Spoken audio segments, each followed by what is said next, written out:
In our lives, all things and events have their own story, deep nature and purpose. We carefully observe things and events, trying to understand and explain their essence. We study the destinies and life paths of famous people of the past and present in order to use their achievements and experience useful for us. We invite you to participate in each of our stories. We appreciate your time. Subscribe to our channel and find out about our next stories. Today we will talk to you about the origin and spread of interest as a financial instrument. Imagine a world where money does not generate income. Such a world was a reality for ancient civilizations when interest, as we understand it today, did not yet exist. However, with the development of trade, banking and credit relations, one crucial financial instrument appeared: interest, which, on the one hand, seemed incredibly useful, but on the other hand, caused a lot of controversy and even moral condemnation. The idea of charging interest on borrowed money goes back to the ancient world. Among the first known historical examples are Jewish communities, which actively used this tool. With the diaspora and the prohibition of land ownership, Jewish merchants and moneylenders focused on financial transactions, including loans with interest. This practice was based on the concept of ribot, interest, mentioned in the Torah, where there were restrictions on charging interest to co-religionists but allowed to charge interest to foreigners. This system allowed Jewish communities to accumulate capital and become key intermediaries in trade and finance during the Middle Ages. Their financial management skills and the lack of competition from Christian banks, constrained by church prohibitions on usury, led to the consolidation of this practice. Interest is not just a symbol of economic profit, but also one of the oldest and most powerful financial forces. Its history, like its very essence, is full of mysteries and unexpected twists and turns. In ancient Babylon, interest was already an important part of debt relations, but it was only with the development of more complex financial systems and institutions such as banks that it became an integral part of modern capitalism. In ancient Greece, interest was condemned, and in the Middle Ages the Church was forbidden to lend money in growth, considering it sinful. But despite all attempts to limit or even abolish interest altogether, its influence on the world economy only grew. In the Renaissance, with the development of trade, interest became a key element of financial transactions, and banks began to actively use it to make profits, thus creating the modern system of lending.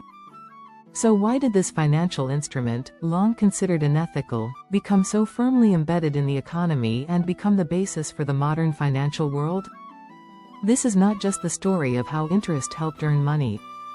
It is also the story of how they have driven enormous economic change, impacting every corner of the world. After centuries of being forbidden in different cultures and countries, interest has broken through these barriers, transformed into a legitimate instrument, and continues to define the economy on a global scale. This story hides not only numbers and percentages, but also struggles for influence, moral dilemmas, and the evolution of financial systems. We will delve into the origins of interest, its transformation into one of the most powerful forces in the economic world, and learn what secrets this financial instrument, which has become the foundation of the entire global economy, hides. With the development of trade and cities in the Middle Ages, interest began to spread as an international financial instrument. After the emergence of banking houses in Italy, interest became a standard part of financial transactions.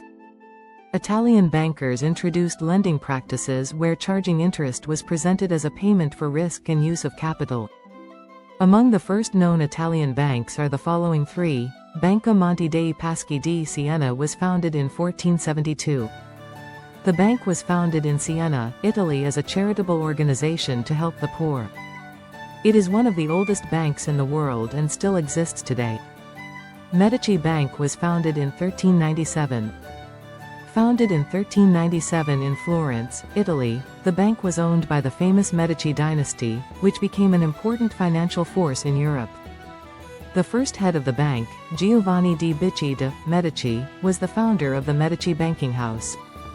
He laid the foundations that allowed the dynasty to expand its financial empires. Banca di Angari was founded in the 1390s. This bank was based in Tuscany and played an important role in the development of financial services in Italy. The bank was closely linked to the financial operations of the Medici family. The Reformation played an important role in the legalization of interest. Protestant ethics, unlike Catholic ethics, treated interest on loans as a necessary element of economic activity. Financial institutions in Holland and England in the 17th century began to actively use interest rates to lend to merchants and entrepreneurs. In Holland in the 17th century the Bank of Amsterdam appeared, which was founded in 1609. The bank was established in Amsterdam as a state bank to stabilize money circulation in Holland. Jan Maurits became the bank's first governor and played a key role in shaping its financial policy. Another notable financial institution would be the Amsterdamse Bank, founded in 1871. This bank was created after the merger of several financial institutions in Amsterdam, becoming one of the largest banks in the Netherlands. Edward Philips headed the institution at the time of its founding. Great Britain would create its own banking empire between the 17th and 18th century. This would include Barclays Bank, Lloyds Bank and the Royal Bank of Scotland. Barclays Bank was founded in 1690. Barclays was founded in London as a small bank, and later became one of the largest financial institutions in the UK. John Fowkes was one of the first managers of the bank and played an important role in its formation. Lloyds Bank was founded in 1765. The bank was founded in London by John Lloyd as a small bank for trading and lending. Its first head, John Lloyd, was the founder of the bank. The Royal Bank of Scotland was founded in 1727. This bank was established in Edinburgh, Scotland and quickly became an important player in finance in the UK. James Blondel became the first governor of the bank. These and other European banking houses played a huge role in the development of financial systems in their countries and in the world at large.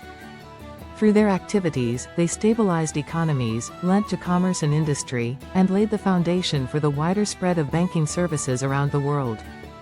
With the emergence of the first banks in the Renaissance, interest became the basis of banking. Banks provided loans for business development, infrastructure construction and government needs. Interest income became a key source of profit for banks. In the 18th and 19th centuries, the banking system was strengthened by the development of national and central banks such as the Bank of England. The banking system modernized in the 20th century and interest rates became regulated by government agencies. For example, central banks such as the U.S. Federal Reserve began to use interest rates as a tool to control inflation and economic growth. Despite its widespread use, interest as a financial instrument is often criticized for being inhumane. Charging high interest rates can lead to debt bondage, especially among socially vulnerable groups. An example is microcredit in developing countries, where high interest rates sometimes exacerbate poverty instead of reducing it. Many religions and philosophical systems condemn usury as an exploitation of human need. Ethical issues also affect the modern banking sector, where manipulation of interest rates can damage entire economies. For example, the 2008 crisis was partly caused by unfair lending and unreasonably low interest rates. The history of interest as a financial instrument spans millennia. From its first steps in Jewish communities to the global financial system, interest has become an important element of the economy. However, its use raises ethical questions, especially in the context of social justice. Alternative economic models, such as Islamic banking or cooperative systems, show that it is possible to develop financial relationships based on other principles, thus contributing to a more humane and sustainable development. Financial interest is a key instrument of the modern economy, allowing the development of capital, but also raising many ethical and social questions. At the heart of the problem is the balance between using interest for personal enrichment and using it to help others or society as a whole. The use of financial interest is a matter of choice and responsibility. On the one hand, they are a powerful tool for personal enrichment, on the other hand, they can be a means of social assistance. World literature confirms this duality by showing how interest can not only increase wealth but also cause tragedy. World literature is full of examples where interest has become the basis for dramatic stories. Here are 10 literary masterpieces, works of fiction by famous authors that deal with the topic of interest, debt relations or financial aspects of life. These works have been published in English in the United States and may be of interest to readers who wish to delve into the topic of interest as a financial instrument through literature. Fyodor Dostoevsky, Crime and Punishment. In this work by Dostoevsky, the central theme is the moral and philosophical dilemmas associated with debt and interest, which are borrowed by Rodion Raskolnikov. Charles Dickens' David Copperfield. This novel deals with debt, credit and financial relationships, reflecting the impact of money and interest on the lives of the people of the time. Victor Hugo, Les Miserables. The novel describes the suffering of people faced with debt and interest, as well as social and financial inequalities. George Eliot, Middlemarch. This work deals with the themes of credit, debt, and interest, which became an important part of the characters' lives, including marriages. Jane Austen, Sense and Sensibility. The novel deals with financial issues, debt and interest related to inheritance and how money affects people's relationships and destinies. Theodore Dreiser, Sister Carrie. In this novel, the central theme is not only financial well-being, but also the impact of debt, interest and financial obligations on the fates of the main characters. Henry James, The Bostonians. This work touches on socio-economic relationships where interest, credit and financial support play an important role in the lives of the characters. Edith Wharton, The House of Mirth. This novel details the problems of debt and credit in high society, reflecting the impact of finance on personal fortunes. John Steinbeck, The Grapes of Wrath. The story of the Joad family, burdened by debt and interest, is a prime example of how financial hardship can ruin people's lives during difficult periods in history. Upton Sinclair, The Jungle. A novel that depicts the exploitation of workers under horrible working conditions. It also touches on the theme of debt and interest used to manipulate the poor of society.